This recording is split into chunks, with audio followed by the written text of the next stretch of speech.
You know what hurts the most? It's not the betrayal. It's watching the people you trusted laugh while you're falling apart. My name is Emily, and for years, I was the quiet one, the one who smiled even when things went wrong. I worked hard, helped everyone, and believed that kindness always came back. But I was wrong. It all started at my workplace, a small marketing firm where I'd spent 4 years building my reputation. I was the one who stayed late, fixed everyone's mistakes, and never asked for credit. But somehow, credit always went to Clara, my so-called best friend and coworker. She was charming, confident, and loud, everything I wasn't. When we worked together on projects, she would smile sweetly in meetings, then twist my words behind my back. I didn't know how far she'd go until the day of the promotion announcement. I'd spent months creating a campaign that doubled our clients' sales. It was my proudest work. The night before the meeting, I sent Clara the final presentation, because she wanted to proofread it. The next morning, as everyone sat around the long glass table, Clara stood up and presented my campaign as her own. I remember sitting there, frozen. My name wasn't even on the slides. She had removed it. And when the boss praised her for the brilliant concept, she smiled, directly at me. People clapped. Some laughed quietly. They thought I was overreacting when I looked hurt. They whispered that I was jealous.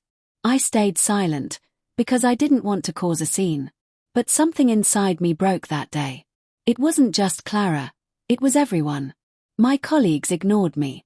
Even my so-called friends joined in, mocking me for being too emotional. I started eating lunch alone, sitting at the far corner of the cafeteria where no one could see the tears I hid behind my coffee cup. And then came the final straw, an office party. Clara made a toast, saying, "Some people are meant to work hard, while others are meant to shine." Everyone laughed. At me. That night, as I walked home through the cold streets, something inside me shifted. For the first time, I didn't cry. I didn't beg for fairness. I made a promise, they would never laugh at my pain again. They thought they'd broken me. But they'd just created a version of me they'd never be able to face. Revenge doesn't always start with rage. Sometimes, it begins in silence, the kind that chills the air around you. After that humiliating night, I stopped trying to fit in. I stopped explaining myself to people who had already decided I was beneath them. Instead, I started watching and listening. The office was a stage, and I'd finally realized I wasn't part of their play. But now, I was going to write my own script. Clara basked in her glory for weeks. She was promoted to creative director, given my project, my office, and my recognition. She strutted around like she owned the place. My colleagues followed her like shadows, laughing at her every joke, pretending to admire her brilliance. But what none of them noticed was that I had started keeping records. Every late-night message she sent asking me for help, every file I had designed, every draft that contained my initials buried in the metadata, I kept it all. Because one day, I knew I would need proof. And then, like fate, an opportunity arrived. Our company landed a massive client, a luxury brand that could double our firm's revenue. Clara was assigned as the lead. But of course, she couldn't handle the work alone. She came to me, with her fake smile. "You're so good with visuals.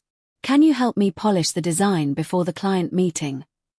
I smiled back, for the first time in months. "Of course, Clara. Anything for the team." Inside, I was already building the trap.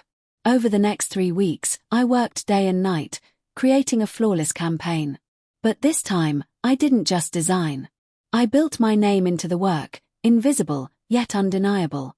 Hidden signatures in the file layers, metadata trails, and timestamps that proved everything was mine. When the final presentation came, Clara walked into the boardroom wearing her victory smile. She took full credit, again. But this time, I didn't flinch. I watched as the CEO nodded, impressed.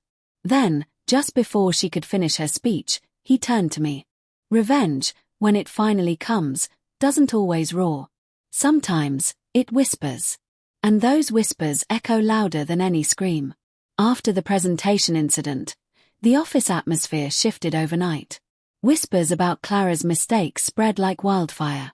People who once ignored me now smiled awkwardly in the hallway, pretending they'd never laughed at me. But I wasn't done. Because the truth had only begun to surface, and I was about to pull the last thread. A week later, I received an email from the luxury brand CEO. He wanted to meet privately. My hands trembled as I read his message. "We were impressed by your creative strategy, Emily. We'd like to discuss a direct collaboration." Direct collaboration. Not through the firm, directly with me. When I walked into that sleek glass building, I wasn't the quiet, broken girl anymore.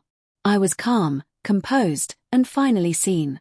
The client offered me a position as their lead creative consultant, double my salary, full credit for the campaign, and creative freedom. It was everything I had ever wanted. I handed in my resignation the next morning. Clara's eyes widened when she saw me drop the letter on her desk. "You can't leave now," she whispered, panicked. "We have the next project meeting." I smiled. "You'll do great, Clara. You always said some people are meant to shine." That was the last time I ever saw her. Within a month, the firm lost the luxury brand contract. The truth about Clara's lies spread online after a leaked email surfaced. Not from me, but from one of her old teammates who finally had enough. She was quietly let go. The same colleagues who once mocked me now whispered about her. As for me, I thrived.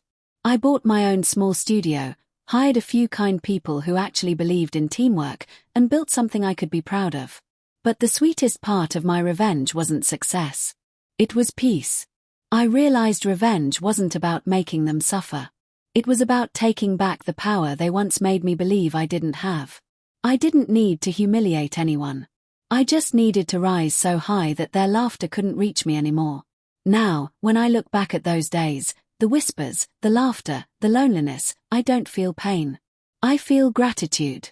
Because if they hadn't broken me, I would have never learned how to rebuild myself stronger. So if you've ever been laughed at, humiliated, betrayed, remember this. You don't have to fight dirty to win. Sometimes, the best revenge is just becoming everything they said you couldn't be.